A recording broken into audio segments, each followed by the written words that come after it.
Hi అండి. ఈరోజు Sunday special అండి. నేనైతే ఎగ్ పులుసు చేస్తున్నాను. ఇదిగోండి ఎగ్స్ ఉడకబెట్టి నూనెలో పసుపు వేసి ఇలా కొంచెం వేయించి పక్కన పెట్టేసి ఘాట్లు పెట్టి ఇదిగోండి రైస్ ఉడుకుతుంది. చియా సీడ్స్ నానేసా వాటర్ తాగడానికి. బాగా జ్వరాలు ఉన్నాయండి. బయటికి మాత్రం పిల్లలకి ఎట్లా అంటే పట్టుద్ది. వస్తే ఇంట్లో ఒకరికి వస్తే మొత్తానికి వస్తుంది. చాలా జాగ్రత్త. కొత్త నీళ్ళు వచ్చి ఈ బొమ్మల నిమజ్జనానికి తీసుకెళ్ళి ఆ కలర్స్ చాలా జాగ్రత్తగా ఉండాలి.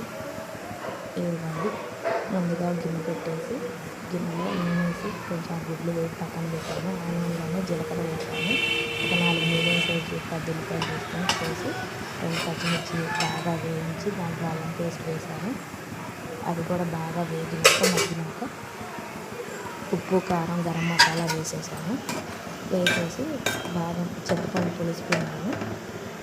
ఇలా బాగా మరిగేటప్పుడు ఎగ్స్ వేసాను. కొత్తిమీర కూడా ఇప్పుడే వేసేసా. ఒక 10 నిమిషాలు అలా మరగనిస్తే ఉప్పు చూసుకొని దించేయడమే. ఇంకేది వేసేది లేదు. మీకు ఎంతమందికి ఎగ్ పులుసు ఇష్టమో కామెంట్ చేయండి. ఈ చేపల వండే గిన్నెలండి చేపల పులుసుకి తీసుకున్నానండి. మీకు ఎవరికైనా ఇంటి ముందుకు వస్తే తీసుకున్నాను.